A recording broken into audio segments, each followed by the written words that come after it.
talks, nobody talks, nobody talks Shidduchim.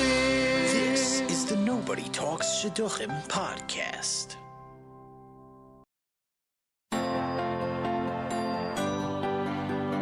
Nobody talks, nobody talks, nobody talks Shidduchim. This is the Nobody Talks Shidduchim podcast.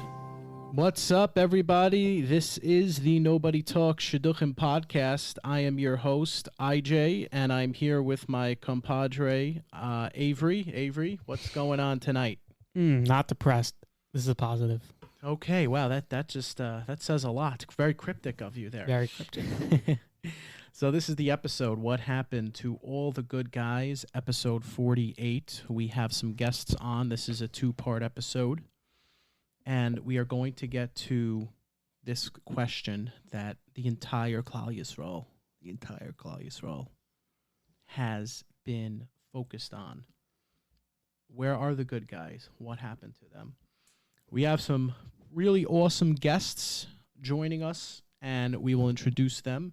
Today we have Mrs. Naimark, Rissel Naimark, who is joining us for the episode. And this is a dexterous topic, and we are going to decipher it as best as we can and make it as simple as possible, and make sure that we also have the right prerogative here, where it's clearing up the air for the men, for the women, and all other parties involved. Stay tuned, and we will be back right after this. Jeez. How many bugs? What is it? Ants? I don't know what it is, but it's a bug. Maybe I have a moth. By the way, I'm leaving it on recording, so this is in sync, which we're going to do. Okay, I'm calling Mrs. Naimark. Hello. Hi, Mrs. Naimark. You're on with IJ and Avery. How are you? Good. Baruch Hashem. Hi, Avery and IJ. Avery, say hi. You never Rissel, nice to meet you. Listen to the episode with you and IJ. Oh, I hope not. Who do you hear about him from? I hope not from the girls out there. Not from people in the 845 area code, that's all. No. I don't divulge the girls' secrets. Thank God. Oh, only the guys. I see how it is. That's it. You got it. So it seems that there's this expectancy for men in Shidduchim today, right? That they are in need to have everything figured out by a very young age, right? Going to learn, going to daven, on top of that having a career, not just a job. And the conjecture from, these anecdotal sources, this community phenomena that's going on, is it real? That's what we're trying to decipher, and we're trying to really get into the topic and break down this notion, and really have people understand it better from different angles. Your angle really counts. You came on the show many times. People loved what you said. They were enamored by your train of thought, and we wanted to have you back to discuss this. First, so we do want to start off with every guest. What are some amazing things you're seeing from the guys in this generation today? Okay. In general, with guys in this generation as opposed to guys in past generations, I think men in general, men are men, and men have always been men. I think that society has changed, and as a result of society changing, the expectations of men are different today than they were yesterday. I mean, God created man a certain way, but I think we're living in a world where feminism is very prevalent, and when women, in a day and age when women have to be men, and men become wimps, sort of, to some degree. So years ago, a man was expected to play a role, the typical male role, and a woman had her role. But today, they're not that far apart, meaning women can do anything they want, and women's expectations of men are still the same as they were. But on the other hand, the women have changed too. In other words, society has changed, but certain expectations remain from men that were there years ago, and some of them. And we also have a whole different society. Years ago, a man basically went to yeshiva. He continued to learn maybe a short while, and then he was expected to earn a living. Today, because society is so decadent, most of the guys are in yeshiva for a couple of years. They're not thinking about a parnasa in the future, and that's basically to protect them from the outside world. And as a result, some of them have not taken on responsibilities that they should, and sometimes even after they're married with several children and they have to find a parnasa, it's not that easy. So a woman, appreciates the fact that she has maybe a ben tova, but on the other hand, she'd like him, to snap his fingers and earn a living. It doesn't always work that way. So we have a lot of expectations of men, and society hasn't cultivated that in the men of today. You see, Rissel, I've seen a big divide myself, and there is a big expectation onto men, but I've seen a divide within the communities. So when it comes to the modern Orthodox community, it seems that they've become more acquainted with the liberal element of the world, which is, woman makes a, nice career. Woman could, do whatever they want. Guy makes a nice living, but they're both going to be a part of the household income, and they're both going to share their responsibilities. The guy's going to cook, the guy's going to clean, the guy's going to take care of the child just as much as the woman does. And the yeshivish community has not adapted to that as much as the modern Orthodox community. Is there a reason why? Why is it that people in the yeshivish community sort of feel like, I wouldn't call it the yeshivish community, but maybe like more of like the frummer Spitz community, if that's true, a term. And those women are actually saddled with more responsibilities because everything falls on their shoulders, and it's really very hard for some of them to shoulder that burden. Yeah. So there is a problem, because when a man expects a woman to look perfect and, to cook a full-course meal every night, to take care of the kids and be the breadwinner, there's only so much a woman can manage. So the expectations of that woman, it creates havoc in a marriage.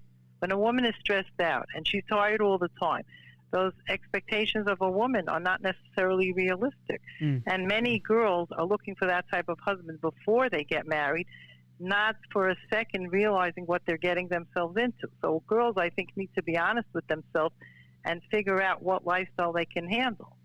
So there are problems in all. There's problems in the modern Orthodox world because you have a more feminist, woman, and basically they don't even need a husband today. Basically, they look at a guy sometimes as just a nuisance. But each of the societies has problems because of the way the world has been. Because of the way the world has the turns that the world has taken. It's not the same world that was years ago. And the outside world does influence our world to a large, large extent. And the internet itself is another problem. But each society has problems, and it's a function of expectations have also changed drastically today, and people cannot deliver the expectations that the others seek.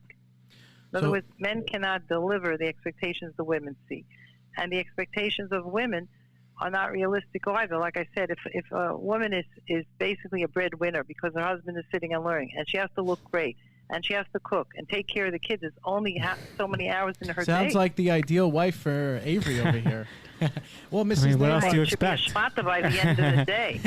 What else do you Mrs. expect? Naimark, jumping on that, and we can get back to.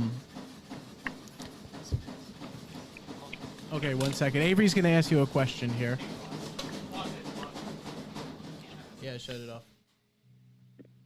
No, shut it off anyway. Yes, shut it off.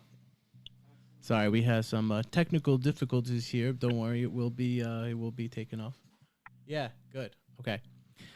So as Ms. Naimark, as Avery was mentioning and jumping in, pivoting off of some things you had mentioned as well, I actually would disagree with what Avery had mentioned earlier and said that the modern Orthodox community is sort of jiving towards this liberal, or is already more in the liberal American go ahead, right, and practices. I would agree with Avery. But on the other side of it, I would say that it's really crept in on the modern yeshivish girls in the community. There is this mindset of, well, we have to be working and we have to be above equal, and we must demand certain respects. And you and I had discussed this on the episode 32. With you have to play a little bit of the game. You have to let the man feel like the man. But jumping back into what we were talking about before, where if girls do want that, and this is in the defense of the guys here, if the girls do want these responsibilities of working, and I must be respected for working, and running the household, and I must be respected for the household, they have to understand that there is going to be when you have two partners, when you have a husband and a wife, there's going to be one dominant role, and then there's going to be one really maybe more submissive, or let's say in football they say right side and left side, as a strong side and left side, as opposed to strong side and weak side. So if they want that responsibility, guess what? They have to fully take it, and they have to fully own it. Meaning, they can't complain, they can't bitch and moan about, oh, well, it's just not right. There aren't the best guys out there. No, there aren't any good guys out there. Yeah, but this is what you want. This is what you want, ladies. Right. You want this, so careful you need what to they wish for in life. Yeah, absolutely. People must be careful what they always say. You have to be careful what you wish for. If you ask for something and you get it, you can't complain about it, because this is what you asked for. So people really have to think into what kind of life they want to lead. I think that today we have a society of people who is trying to get married, but they never put any thought or effort into what their marriage will look like. In other words, people are trying to figure out like every possible trait they can possibly get from their spouse. In other words, every possible positive attribute they can find in a husband or a wife, but nobody bothers to figure out down the line what their marriage is going to be like and what it's going to entail to have a good marriage within the life that you chose. Rissel, what are the attributes of guys who have been in successful, healthy marriages that you say that has carried over for the good guys? I know it's hard for guys generally to think about, like, okay, we have a career with this, but like, obviously being empathetic, being caring, what are the attributes of the quote unquote what are the attributes that are good, that for the make successful, a good husband, is what you're asking? Mm-hmm. Well, what you've seen in today's society, because it's different, is what you're asking. Exactly. Yeah. Okay. Well, I can tell you that thank God I have a very wonderful husband, Baruch so I Hashem. can answer that. Baruch Hashem. So I heard they don't make them like they used to. That's the problem in Shidduchim today. I can't say I only had one husband, and I hope to only have one. But I can honestly say, first of all, it takes a good person, whether you're male or female. It takes a person that's not a selfish person, okay? Because marriage is a team. It's teamwork. That means you have to have his back, he has to have your back. So it has to be a person who's a team player, not a me person who it's all about me, okay?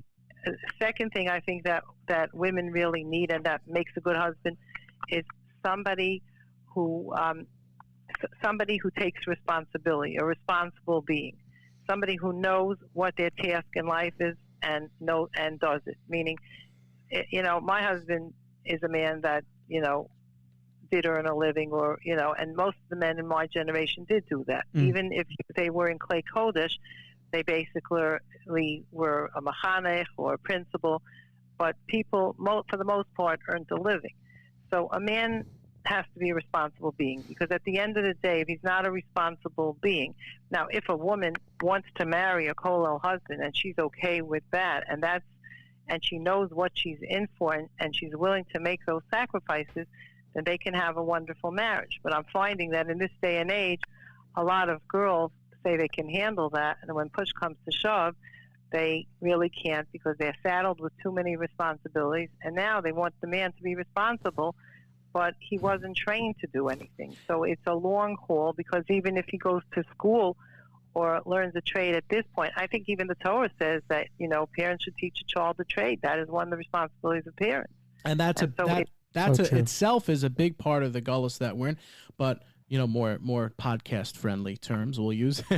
That's the issue in and of itself right there. You're saying that they're going into a marriage and they're finding out, whoa, this is this guy can't take on more responsibility than he should be. You know what? That's the wrong attitude right there. Where was this girl for the past 5 years or 10 years? Where were they? They were in their parents' house. They were not being responsible. Living comfortably. Right? Not like sheltered in school.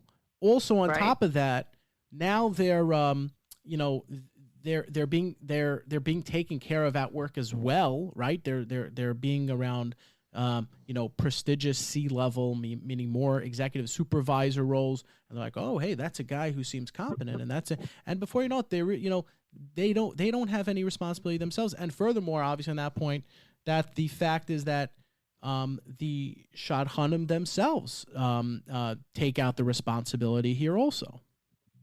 When you say take out the responsibility, what do you mean by that? Well, the Shadchanim take out the responsibility for the girls and for the guys, whoever they're dealing with, right?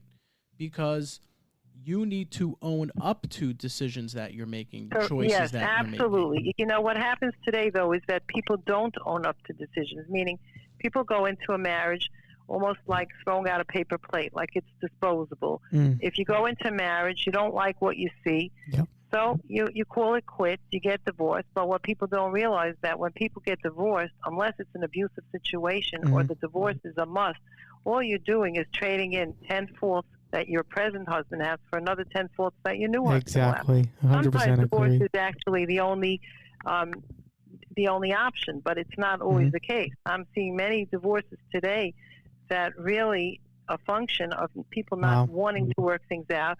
Or, I had girls who actually, so I had a girl once tell me, and people do confide in me a lot because I do weddings. I'm in the wedding business. That is really what I do for a living. And so a lot of times people come to me with shalom bayis problems afterwards, even though I'm not a therapist. And I have people say, this is not what I bargained for. This is not what I thought I'm getting myself into. But like you said, in life, you make your bed, you have to sleep in it. And basically, if you ask for something, you owe it to yourself to see it through. So if you're married, and especially if you have children, if it's not what you bargained for, well, that is life. You have to be accountable, as you said. Rissel, obviously I've been through a broken engagement now, so I can somewhat understand what people who, and obviously divorce, I don't really understand, but I've heard of a number of divorces recently and broken engagements. And I think, there's this epidemic of what people want and what guys are, and then people becoming okay with like what this person is. People generally, we're idealists in our world, and I think maybe between social media and between the variety of maybe their parents put off this image, and people have like helicopter parents who drilled into their heads that girls need to look for a certain guy. He must be the most empathetic, the most caring, the best job, the best looking, the best everything. And they drill this into these girls' heads.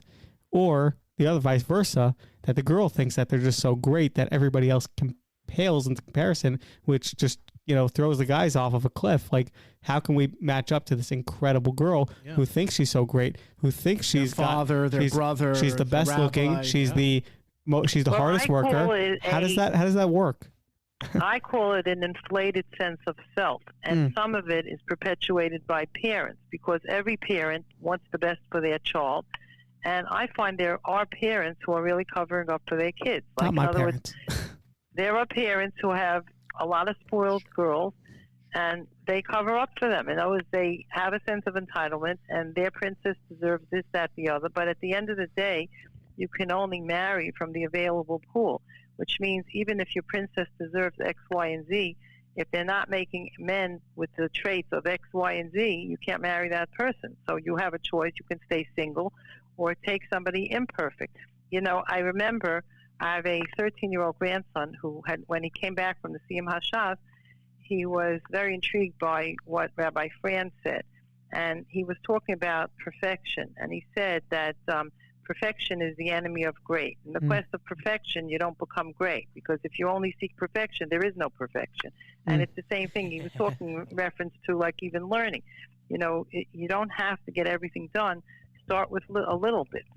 But in general, you're never going to find the perfect person. So when somebody is looking for a perfect spouse, there is no such a thing. Perfect means that spouse is custom-made perfect for you.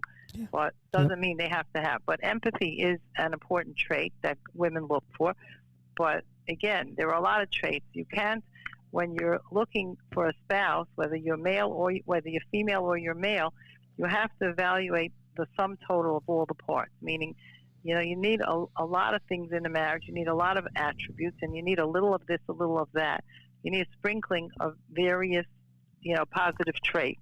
It's not like, you know, one trait would suffice, but you're not going to get all the traits. And at the end of the day, a person has to say, what is it that I must have? What can I absolutely not live with? And what can I live with?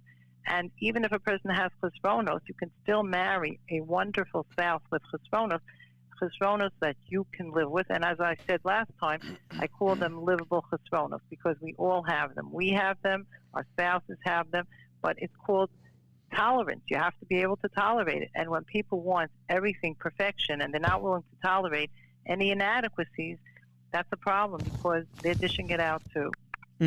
I agree. People on the, is it a certain yeshivish mentality, Monroe Lush, or you think it's just people in general that are like that? I think it's people in general. I think we're living in a world of tremendous expectations, and it's also a world of instant gratification. For example, okay, if you want to buy a specific item, you know, let's say even a garment, you punch in Amazon. If you want a certain type of shirt, you punch in Amazon, it comes up. A woman wants, you know, a matching skirt to a top.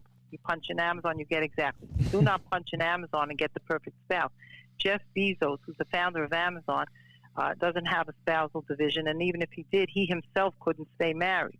So we have a problem when people think you can just punch in an order, tell the shopman what you want, and all of a sudden she's going to come up with a guy. If Amazon had a spouse division, all you would get is a computer printout, but you're not getting a live person. I love that. By the way, so what is something that you can message? Because again, this episode is really focused kind of more in the defense of the guys, and we'll be doing another episode in defense of the girls. But what can you, speaking of that, right, going through that filter, you're saying the Amazon filter, right? And it's true. You know, this generation, we have, you know, we're very used to this array of options, and it really drives us in. And obviously we're taking that mindset onto Shidduchim itself, right? So what would you recommend to these girls out there in the defense of guys today? I think the first thing what is something they can drop? What is something that you're seeing that they're really focusing on too much? And you're going to say, ladies, please calm that down. It's not a matter they're focusing on one thing too much. They're focusing on getting everything on the list. I don't find that anyone tells me, oh, I need a very empathetic person that's on a scale from a 1 to 10, a 10. Or I need a guy who's completely honest. On a scale from 1 to 10, I need a 10. What I'm finding is that the list of the attributes that they're looking for in a man is too much. That's what, as a whole. Meaning, if you get certain things from a man in a marriage, you've hit the jackpot. Meaning, if you get a husband that is empathetic, meaning somebody who could be empathetic towards you, in other words, can validate you when you're feeling down, a person who can control their anger, a person who's honest, a person who appreciates you, a person who has the same values as you, you've done well. And when I say the same values, someone who shares the same goals as you, who wants to live the same life as you, you've done well. You cannot sit and nitpick a guy, you know, and find every fault and like, oh, you know, this is wrong with him and that's wrong with him, because you will never find a perfect man. Men come with inadequacies. Women come with inadequacies. And the goal is to close your eyes a little. At the end of the day, no matter who you marry, okay, sometimes when you know the faults that you're dealing with up front that the guy has, you're better off, because you at least know, can I live with it or can I not? And if you find a guy that's so perfect, that has no chesronos now, you'll only wake up tomorrow to find out that he has more than he told you. That's so true. in defense of the guys, I have a lot of friends, and I know a lot of guys who are genuinely good guys, and they just have such a hard time just interacting with girls. Is it because there's this, divide as we grow up that we don't really understand how to grow up with, girls in our lives? We don't really comprehend how to speak to girls. We just only know how to talk to guys, and to talk to other guys, it's like, you see a guy, you want to impress him. You're friends with this guy. Oh, you tell me your career is amazing. You tell me you're amazing at football. So then you see a girl, you're like, okay, I want to do that too. The more modern you're growing up, we don't grow up with girls in our yeshivas. I went to it's going to be, I went to an all boys yeshiva, Right, but I think people don't really know how to date today. In my days when we dated, we enjoyed each other's company. You would shoot the breeze over nothing. And generally, when you have a conversation with anyone, and that doesn't even have to be male, female, with just anyone, you shoot the breeze, you understand what this person's all about. But I'm finding when I set up dates and I get the feedback, many times people are conducting interviews. When a girl is firing 21 questions at a guy, you know what? It can't create chemistry because the guy is feeling like he's being interviewed. Yeah. And interviewing someone is not a date. You can't establish a romantic relationship with someone when you're being interviewed. Yeah. We call that the resume rundown. This is the problem. I think if people would shoot the breeze, bring a sense of humor, see if you can like each other as two human beings. Forget having to answer all the questions, having to match up everything on a first, second date. You don't, just like you don't learn Torah on one foot, you don't learn what a person is. By shooting the breeze, I happen to be a makeup artist. A woman sits in my chair for 5 minutes. I don't ask her a series of questions. You shoot the breeze about nothing, and you learn who this person is in front of you. You can figure out, is this a nice person? Is this a caring person? Is this a smart person? If you have to ask people questions, are you smart? Who's going to tell you they're dumb? I mean, the things that come forth from someone's mouth give you an indication of what that person is thinking. So I think people need to listen more instead of asking questions. I love what you just said, and you mentioned work a lot, and this is actually something that you and I were mentioning in the prep here.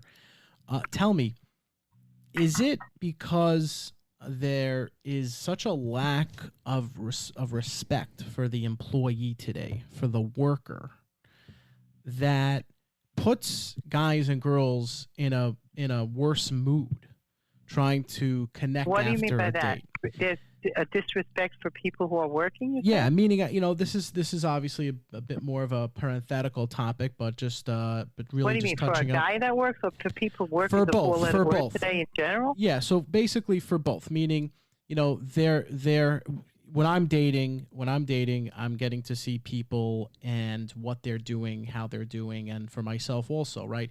There is a thing today in the 21st century that we all understand, that there are no more blue laws, right? There are certain states that have blue laws that businesses can't operate during certain times because they want you to go home to your family. That doesn't exist here, especially I think in the tri-state area, and it's absolutely, taken over certain work cultures, especially I think in the Jewish professions, and it's definitely poisoned in a way how people treat themselves, how people treat others. And I could see that as a leading issue, and there's some studies I've seen on it. You're saying because people work longer hours, they put more emphasis on the work than on concentrating on a relationship, building a relationship? Yeah.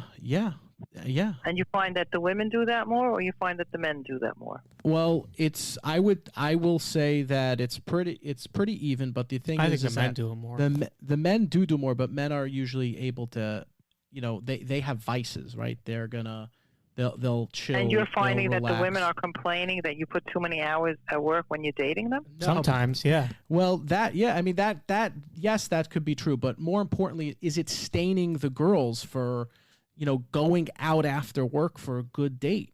I've went out with nurses. You're saying that who they're are working many overworked, long hours and they're exhausted afterwards? Absolutely. Yes, that's exactly what I'm saying. And it's staining their rapport and their vimness. Well, a person going has to into ask a themselves, date. a job you can always get, a career you can always get. If you're looking to get a husband, then you have to make him your focus. I really feel that when you put your job, if you're in a relationship, of course you have a responsibility to your job and you have to be there. You can't, just take days off. but you should focus on your relationship. And if you're focusing more on your job than on your relationship, you will not get married. You may have a job and have a paycheck for the rest of your life, boy to husband, because a man doesn't usually like to play second fiddle to your job. I had actually a situation where I set up a very high-powered professional with a guy who ran a business, and after a while, Mrs. Naimark, please, fed I'm up. right here. The guy got fed up. He would come pick her up. She would be a half an hour late, and she made him like a non-entity. And at one point, he said, "I'm not interested anymore."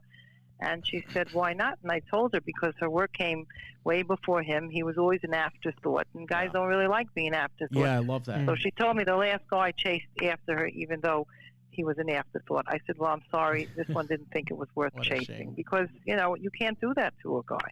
Yeah, no, I love that analogy, that story you told right there, because I think it's very apropos. The into what message we're you're seeing, giving yeah. someone is that my job is more important than you. And when you tell a guy my job is more important than you, the guy takes a walk and finds a girl who will appreciate him. For every girl that doesn't appreciate him, there will be one that does. Mrs. Naimark, though, some girls, they speak out of both sides of the mouth, meaning like they want everything. They want the highest end luxury items. Go to Chanel, get them the nicest things, get them the nicest whatever way you call it, beautiful ring, beautiful jewelry. Nonsense. But when it comes to the guy making time and effort to go to work and not spend time with them, they say, "Well, you don't spend enough time with me. Well, you don't do." Right. But you also want all these things. Can't have it both No, ways. it's exactly You what can't I love. have your- Avery, that's I an agree that you amazing can't have- point. That's an amazing You point. can't have your cake and eat Yeah, it too. there's that can't have is your that a cake and eat it catch-22? too. That's a I mean, catch-22 there. I mean, there's or it's a juxtaposition. It's a juxtaposition. Like, you can't just say, well, we want to be it's got to be this kind of world and this and I'm expecting. I mean, forget about really deviating a little bit away from that. Just the man has to work and he has to learn and he has to have a career and he has to be a millionaire.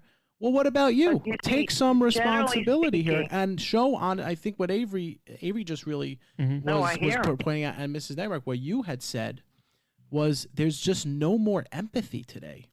Have some empathy, ladies. No, it's And more that's it's more really, selfish. It's basically very selfish, my yeah. needs count and your needs don't. Meaning, I need to live in the lap of luxury, so you need to provide for me.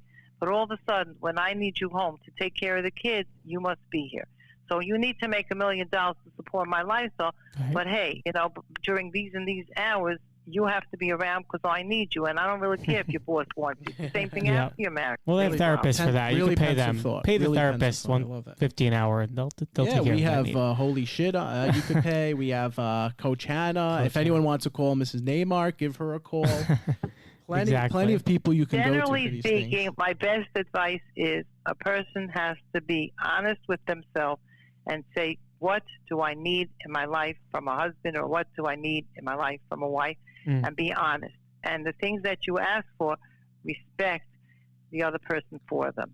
You can't have it both ways. If you want to stay thin, you can't be eating your cake every day. So you can't have it both ways.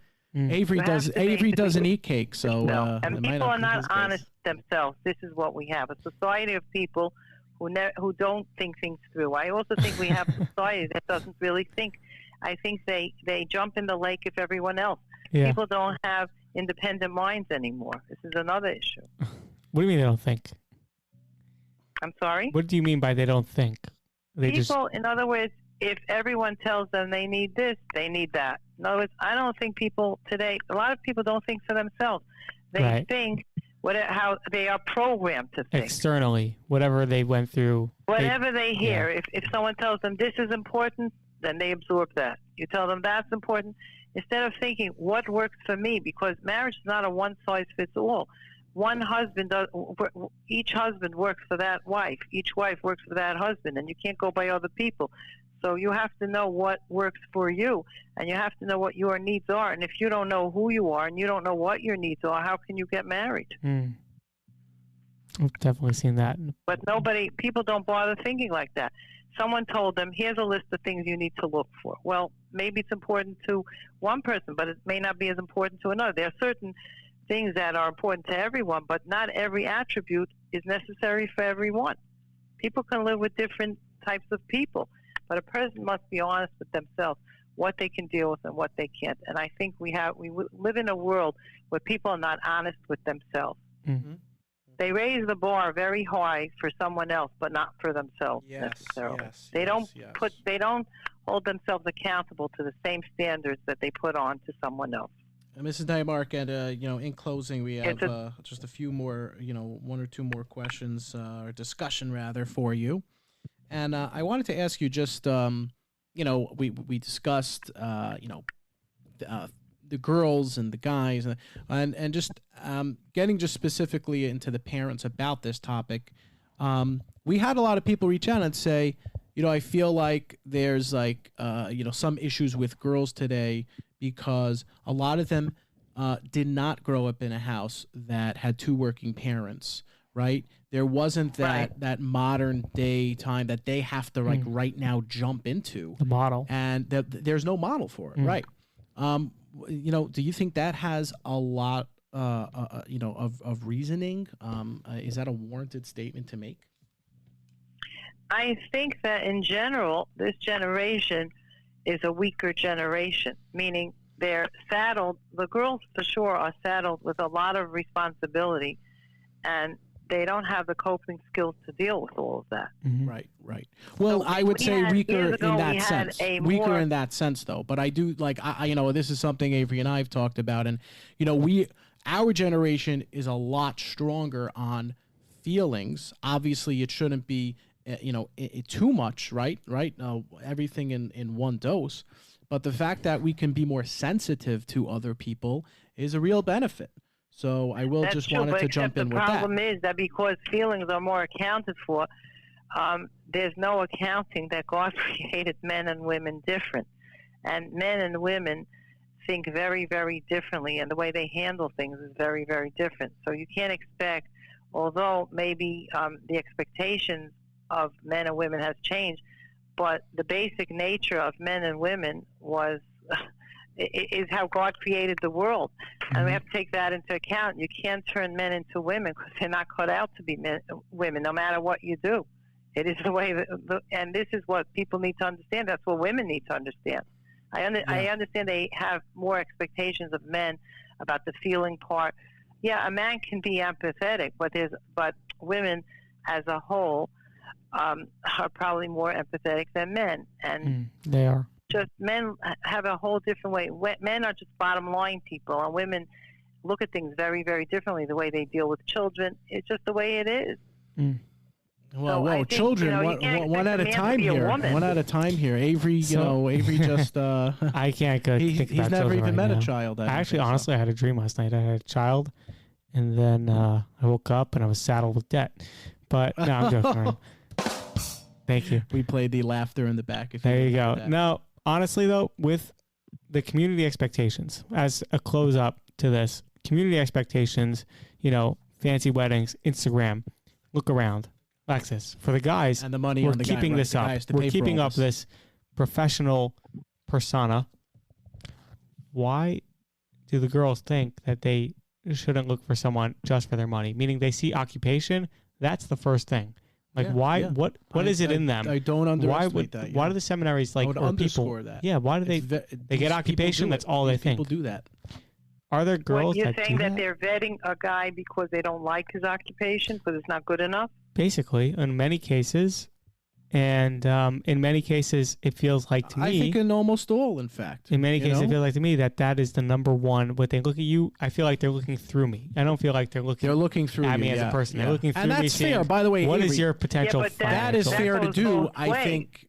Of course, it's a role. First 10 minutes. It's a role. The first date. Meaning, if a girl doesn't like a guy's job, she's not willing to even date him. In other words, she vets his job, thinking he's not making enough money to support her lifestyle. She won't even go there, is what you're saying, correct? Yeah, exactly. Right. She might be, let's say, doing something. Yes, I agree. That's not a way to get a husband because you could get a guy who's making $1 million a year and treats you like garbage. So at the end of the day, Avery, okay.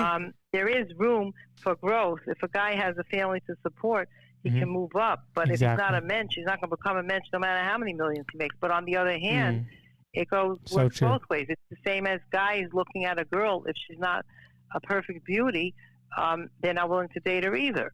I'm not saying all guys, but there are guys who are just beauty obsessed and they never bothered to think that maybe she has no insight. So it's not just, a girl has to be attractive to a guy. I don't expect, a guy to marry someone not attractive, but just marrying a beauty queen with nothing else. These are externals. Externals are only externals, and people need to look for more internal. Yeah, I will say, by the way, I know we've had arguments in the past on that where, what you said, the guys are looking for beauty queens. I am caving a little bit on that. I do see an issue. I've tried, not recently because I'm on a break myself, but I have seen through myself setting other people up that, like even someone who, a guy who was learning for a long time, just started working. Let's say the downers, they can't even, they're looking for like top. I've had it too. No, well, this guy, it's ridiculous. They have such expectation, and we're defending the guys here, but I will, we'll get into it into another time. But guys who look like Quasimodo, I am shocked. Want like models. They're like Quasimodo. You have like hunchback, your teeth are bucked. Like, come on. No, looks do it's so count. true. I'm not going to dispute it. I'm in the beauty business, so I can't disqualify looks, and I don't expect ever a guy to marry a woman he doesn't find attractive. Right. But there is attractive, and she doesn't have to be drop dead gorgeous to showcase her to the world. You can have a good marriage with an attractive wife that you find attractive, not somebody that has to be someone you show off to the world, because she needs an inside too. You can't marry an external just. Yeah, seriously, and guys don't put any effort into their looks. Come on, most guys Today's generation of men cares about how they look. A little bit. We got the GQ. You get the Mockers magazine, and you're really into how you look. Hey, speak for yourself, Avery. Okay, I care how I look. From the guys. Yeah. The girls have made looks much more incumbent, and the guys' clothes much more incumbent in this generation than my generation. In other words, the guy had to look. Of course, everybody married someone they found attractive, but point is that girls have been much more into the looks too. So the girls want a lot today. They're not letting go on anything, is what I'm seeing. I don't see them, letting go on anything. So, and what they have to really realize, if they want to get married, they have to let go on something. They have to figure out what it is for each one. They're not going to get somebody who checks off a 10 in each column. It's not going to happen. Well, I would acquiesce to some of that. I will still defend the guys here, and we all do know that a guy does have to be attracted. A girl, physically, the girl's different. A girl's different. It really is a little bit more emotionally in there.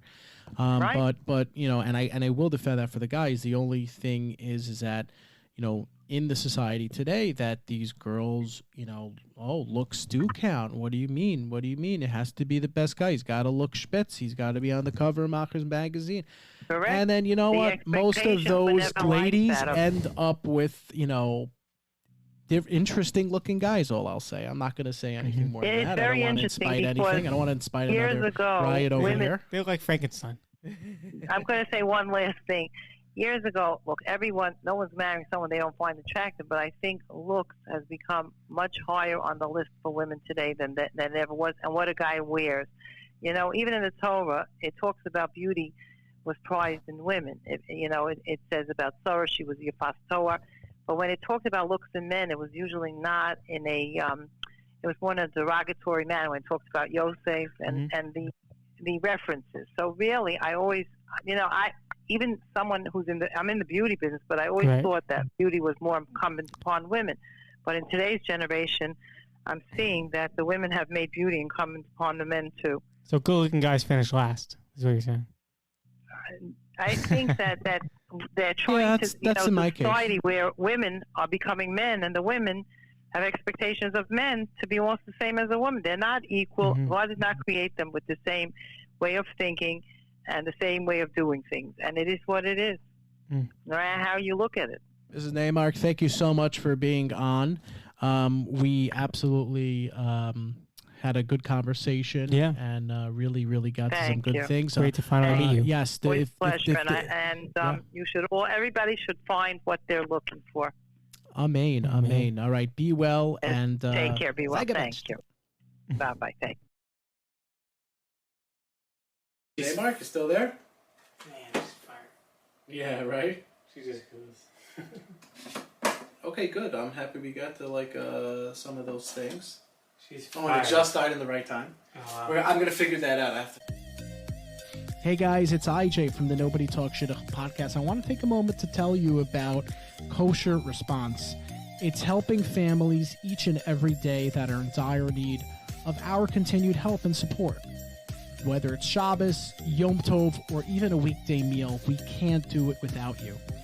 Food will be distributed by packages to people's homes who are in much dire need. Hundreds of families are helped, so please partner with Kosher Response by doing this mitzvah with them.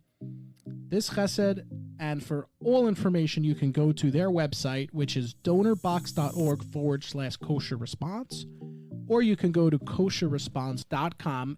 Again, Kosher Response, helping families in need and doing great things.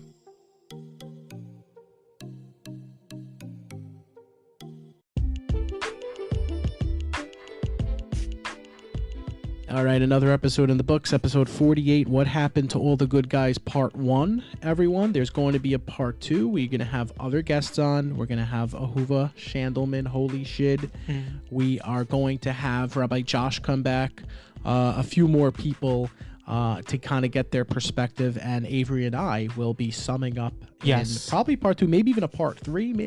Big search. But to find yeah, those we're good going to guys. be, giving a summation, I think at the end of next episode or the one after that about, kind of pulling everything together and getting to the crescendo of all this. Unless we're married, then we'll be off the air. Yeah, then it's done. be Yeah, but Yeah. I'm not seeing anyone. Are you seeing anyone, Avery? I'm seeing many people, but Oh, I'm okay. paying for that. Oh, you're paying for that.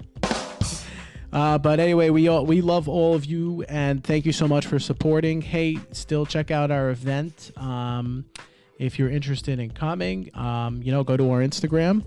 And as I usually end up for episode 48, happy face, smiley face, silly face. This is the Nobody Talks Shidduchim podcast.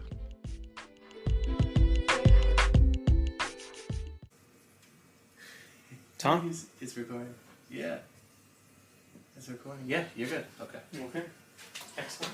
Okay, to get us into the vibe here. So I'm just going to call Rissel in a few minutes, but we'll just do... Avery, you hear me? You hear me? Avery. Fans, what's up? Fans. I'm not on my fans audience. Yeah, she was cute. I forgot. We went out though. She was liberal.